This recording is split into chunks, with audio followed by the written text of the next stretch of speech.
Berlatar pada masa Perang Dunia Kedua saat Jepang menduduki negara Thailand, cerita diawali dengan memperlihatkan para pekerja tambang yang dikejutkan oleh penemuan sesuatu, entah sesuatu apa itu. Para pekerja tambang pun langsung berlarian untuk menjauhinya, tetapi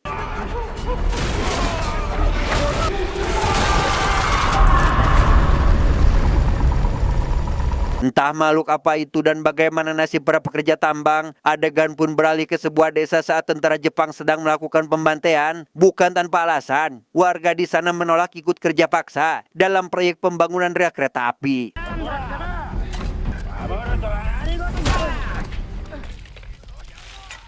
Dalam pembantaian tersebut, Nartong selaku kepala desa berhasil selamat dan sejak hari itu, ia jadi buronan tentara Jepang. Hingga pada suatu hari saat Nartong ketahuan membawa kabur beberapa tawanan, tentara Jepang melakukan pengejaran hingga masuk ke lokasi tambang dan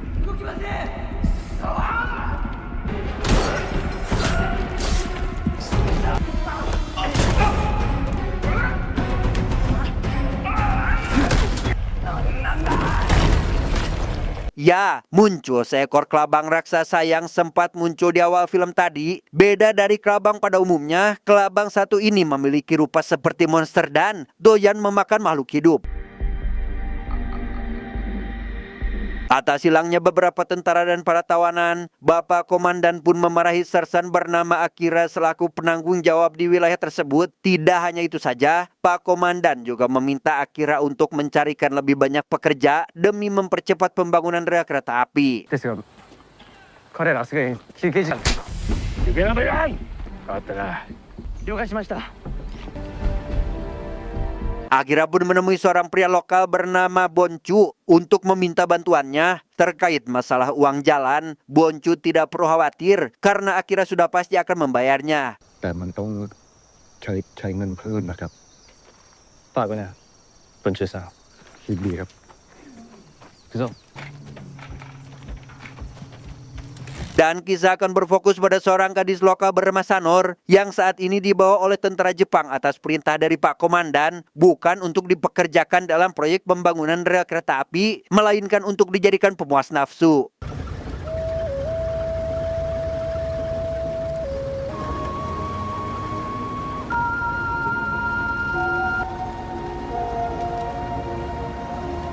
Singkat cerita, malam pun tiba. Disinilah Sanor sekarang berada di sebuah rumah dengan Pak Komandan yang baru pulang dinas. Dikira Sanor gadis polos biasa yang akan menuruti semua keinginannya. Pak Komandan telah salah besar karena macam-macam terhadap Sanor dan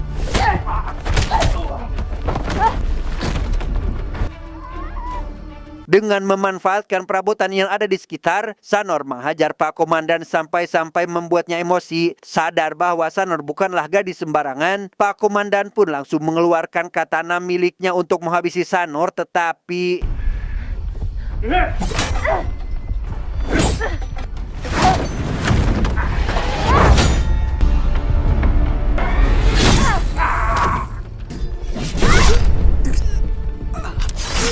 beres menghabisi Pak Komandan dan satu anak buahnya, Sanor buru-buru kabur dari sana sebelum para penjaga berdatangan. Tak lama setelah Sanor pergi, kabar kematian Pak Komandan pun sampai ke telinga Akira yang tentu saja akan segera mencari pelakunya.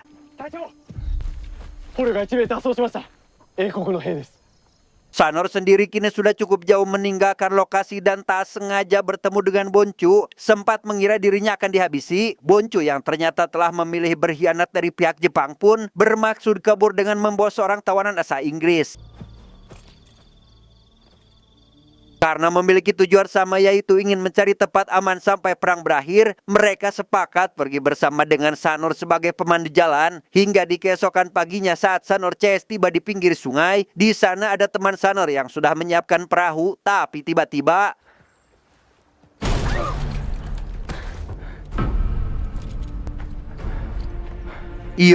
muncul dua tentara Jepang yang langsung menembak mati si teman. Pada situasi seperti ini, Sanor CS benar-benar dalam bahaya karena kedua tentara itu menolak tawaran suap sampai akhirnya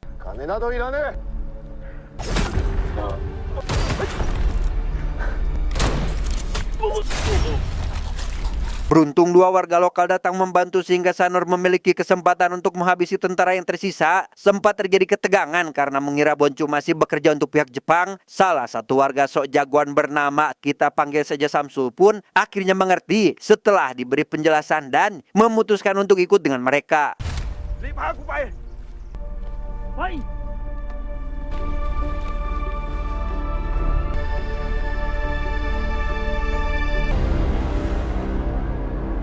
Singkat cerita, esok pagi puncang, setelah menempuh perjalanan cukup melelahkan, sampailah Sanur CS di lokasi tambang yang harus mereka lalui. Karena berdasarkan buku milik Nartong yang ternyata merupakan ayah kandung dari Sanur, jalur galian tambang ini akan membawa mereka sampai ke negara tetangga.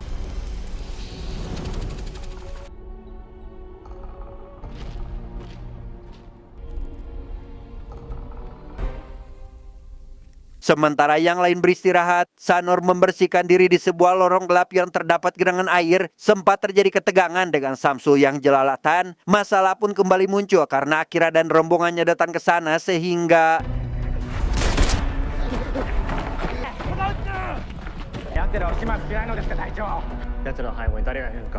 setelah menghabisi rekan Samsul dan menahan Boncu serta si tawanan, Akira dan anak buahnya langsung berpencar untuk mencari keberadaan Sanur. Curiga Sanur bersembunyi dalam lorong yang terdapat genangan. Seorang warga lokal yang bekerja untuk Akira bernama Renja pun menyisir lorong gelap tersebut demi memastikannya dan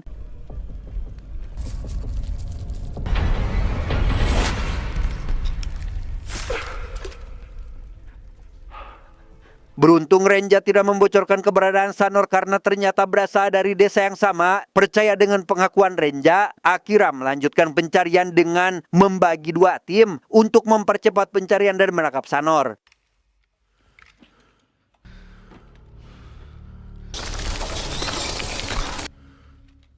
Saat Akira CS masih menyusuri lorong itulah, mereka mendengar ada suara gemuruh jet tempur dan memutuskan keluar demi memastikannya yang ternyata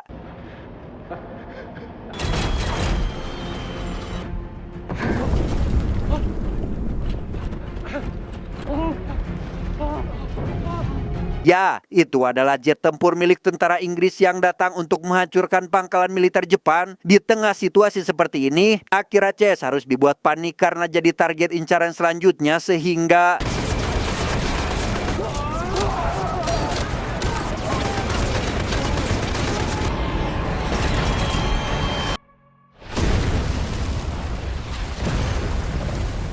akibat dari pengeboman yang dilakukan oleh pihak Inggris, pintu masuk tambang pun tertutup bebatuan dan menewaskan hampir semua anak buah Akira. Bukan itu saja, Akira nyaris kehilangan satu anak buahnya yang masih hidup jika tidak membiarkan Boncu dan si tawanan pergi.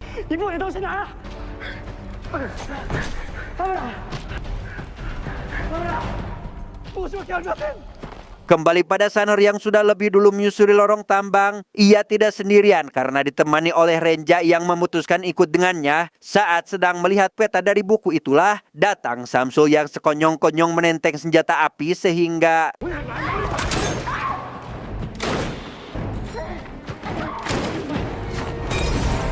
pertarungan pun terjadi karena Samsul mengira Sanur masih bersekutu dengan pihak Jepang. Setelah menghajarnya hingga babak belur, Sanur dan Renja pun pergi ke ujung lorong untuk memancing Samsul ke sana dan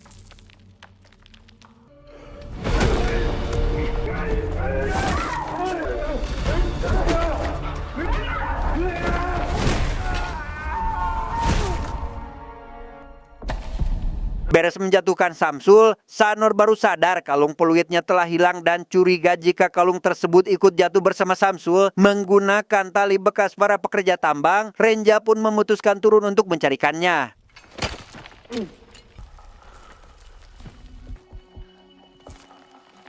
Sesampainya di dasar tambang, Renja tidak melihat ada jasad Samsul di sana yang membuatnya curiga jika pria itu masih hidup. Setelah menemukan kalung yang dicari dan bermaksud naik lagi ke atas, Renja mendengar ada suara geraman dari balik kegelapan yang ternyata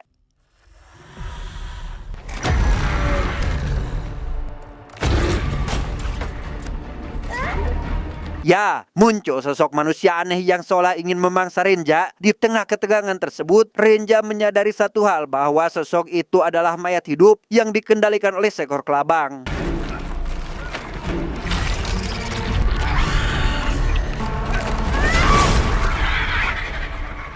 Beruntung Renja berhasil selamat setelah Sanor menghabisi kelabang yang mengendalikan mayat tersebut. Di waktu yang sama, Boncu dan si tawanan yang masih menyusuri lorong pun juga bertemu dengan seongkok mayat hidup sehingga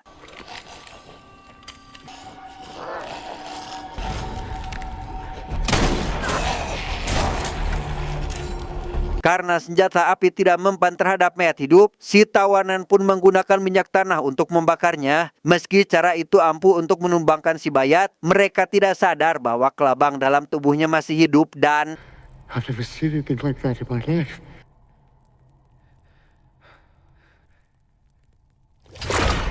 entah bagaimana nasib si tawanan, Boncu sendiri mulai berperilaku aneh karena tubuhnya telah dikendalikan kelabang. Akira dan si anak buah yang kebetulan melihat hal tersebut sadar jika Boncu sudah bukan lagi manusia dan terpaksa menghabisinya saat itu juga.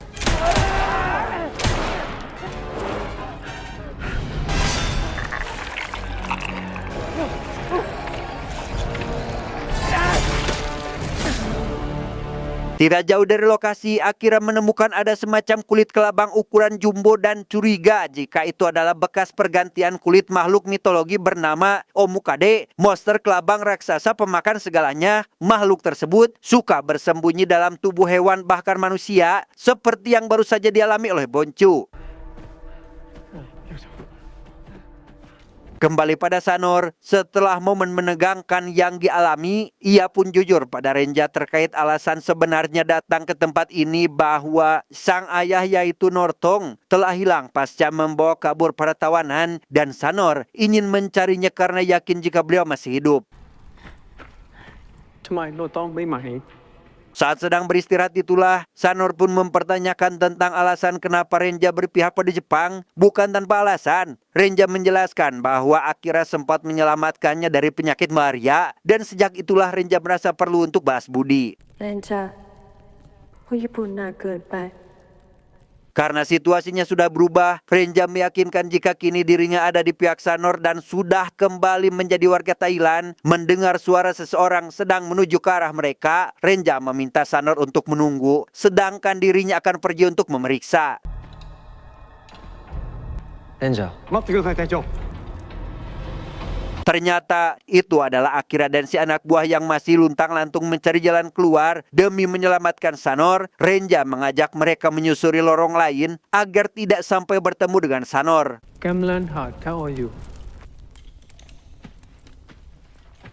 Tanpa menghiraukan perintah dari Renja, Sanor memilih untuk melanjutkan pencarian karena ingin segera bertemu dengan sang ayah. Melihat ada seorang pria parubaya berjalan sendirian, ia pun mengikuti pria itu demi memastikannya. Namun malah kehilangan jejak dan berakhir dengan tersesat.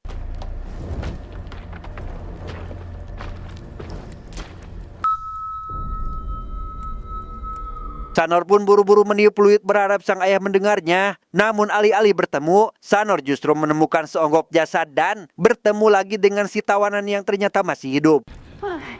There's some creature back there that tried to attack me. Mendengar terkait kejadian yang menimpa Boncu, Sanor dengan cepat mengambil golok dari tubuh si jasad untuk sebagai bahan antisipasi. Di waktu yang sama, Sanor baru sadar jika di sekelilingnya ada beberapa mayat hidup sehingga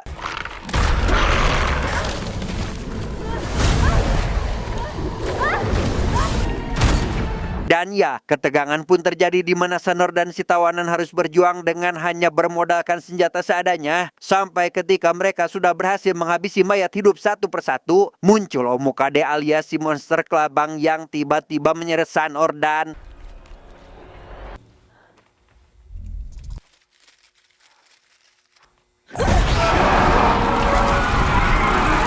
entah bagaimana nasib Sanor dan si tawanan, Renja yang baru tiba di lokasi pun hanya menemukan kalung milik Sanor yang tergeletak. Khawatir dengan keselamatannya, Renja memutuskan untuk langsung melakukan pencarian.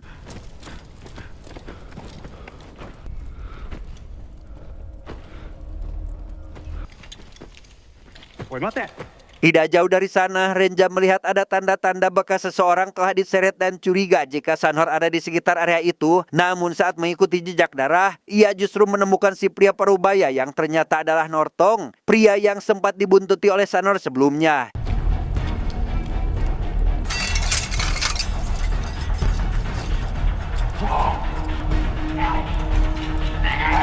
Melihat sikap Nortong yang tampak seperti mengalami gangguan jiwa, Renja langsung menunjuk kalung milik Sanor berharap cara itu dapat menyadarkan beliau dan mau melakukan sesuatu demi menyelamatkan Sanor.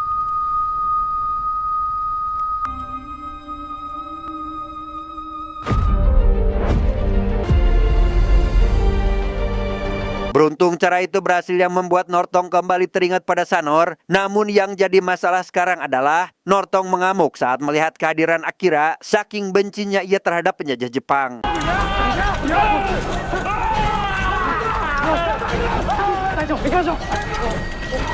Alhasil Akira dan anak buahnya memilih pergi sedangkan Renja berusaha menahan Nortong. Setelah beliau ditenangkan, Renja langsung memberitahu terkait Sanor yang juga ada di tambang ini, namun entah di mana dia sekarang. ลูกกูมาที่นี่แต่สนอหายไปแล้ว Sebelum mencari keberadaan Sanor, Renja membaluri tubuhnya dengan lendir si monster kelabang yang selama ini jadi syariat Nortong bisa hidup sampai sekarang. Selesai dengan itu, mereka langsung berangkat untuk melakukan pencarian tanpa menyadari jika Akira mengikuti mereka dari belakang. Berkat lendir tersebut, Nortong dan Renja berhasil melewati sekumpulan mayat hidup yang tampak sedang berjaga. Karena Renja penasaran sedang apa sebenarnya para kelabang ini, Nortong memberitahu bahwa si monster kelabang merupakan spesies kuno yang memang suka menjadikan tubuh mangsa sebagai pelayannya.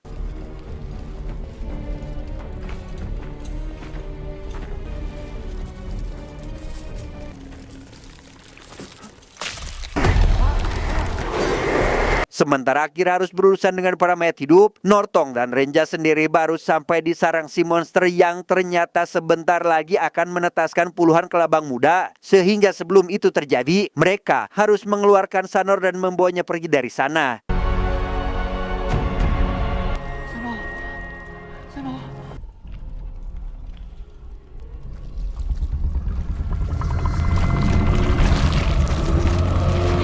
Di waktu yang sama, masalah yang jauh lebih besar pun harus dihadapi oleh Akira karena muncul seekor gajah yang dikendalikan oleh kelabang. Sempat melakukan perlawanan, Akira dan si anak buah pun memutuskan kabur karena manusia bukan tandingan bagi hewan seperti gajah, tetapi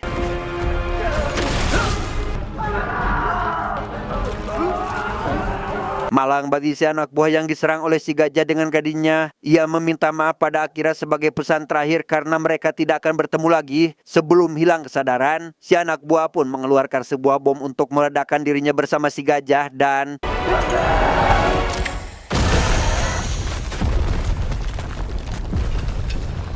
akibat dari ledakan tersebut, tambang mengalami getaran hebat hingga Renja harus segera menyelamatkan Sanor. Namun saat akan membawanya pergi, Renja mendengar permintaan tolong seseorang, di mana orang itu adalah si tawanan yang ternyata juga masih hidup.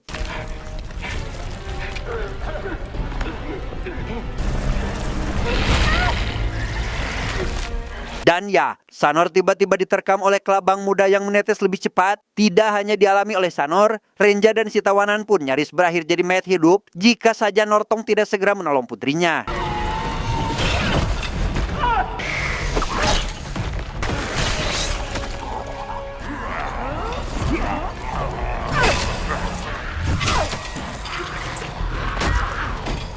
Selesai dengan kelabang muda dan para mayat hidup, Sanor CS kali ini harus bergelut dengan waktu karena tidak lama lagi tambang akan runtuh, ditambah dengan si monster kelabang yang mulai melakukan pengejaran.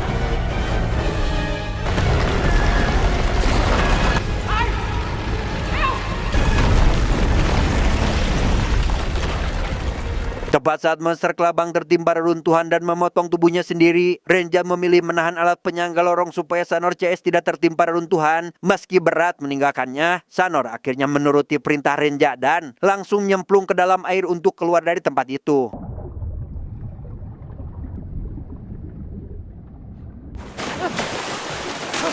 Sementara yang lain sudah sampai di permukaan, Sanor sendiri harus terjebak dalam air karena si monster yang ternyata masih hidup dan menggunakan lidahnya yang panjang untuk menarik kaki Sanor.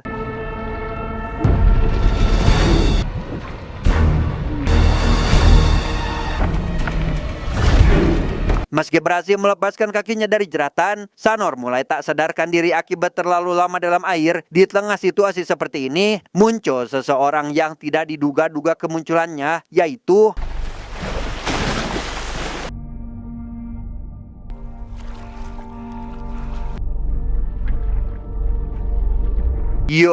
orang itu adalah Renja yang ternyata masih hidup. Setelah membawa Sanor naik ke daratan, Nortong yang melihat putrinya tak sadarkan diri pun menangis histeris karena takut kehilangan putri sematawayangnya yang telah dia besarkan dengan penuh kasih sayang.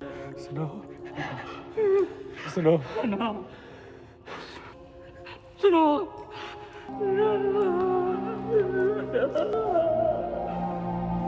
Di tengah momen seperti ini, masalah ternyata belumlah selesai karena si monster masih hidup dan kini berada tepat di atas mereka. Sadar jika Sanor sedang jadi incaran, Renja dan semua orang yang ada di sana pun berupaya sebisa mereka untuk melindunginya dan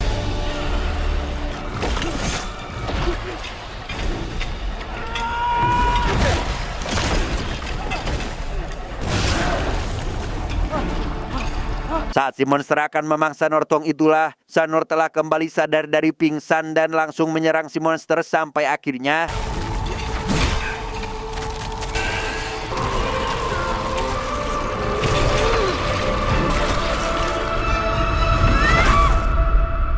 beres menghabisi muka di alis si monster, Sanor CS akhirnya bisa bernafas lega dengan Akira yang menyesal telah jadi bagian anggota penjajah. Karena setelah semua yang dilalui bersama mereka, Akira sadar betapa pentingnya mengesampingkan ego dan saling membantu, bukan malah merampas hak dan kebahagiaan orang lain.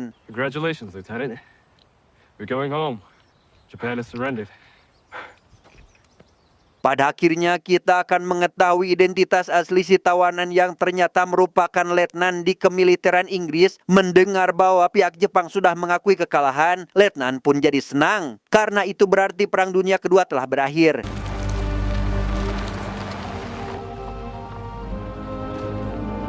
私は敵側の捕虜となった。だが不思議なことに光が見えるようになった。 Tamat, endingnya sangat membagongkan.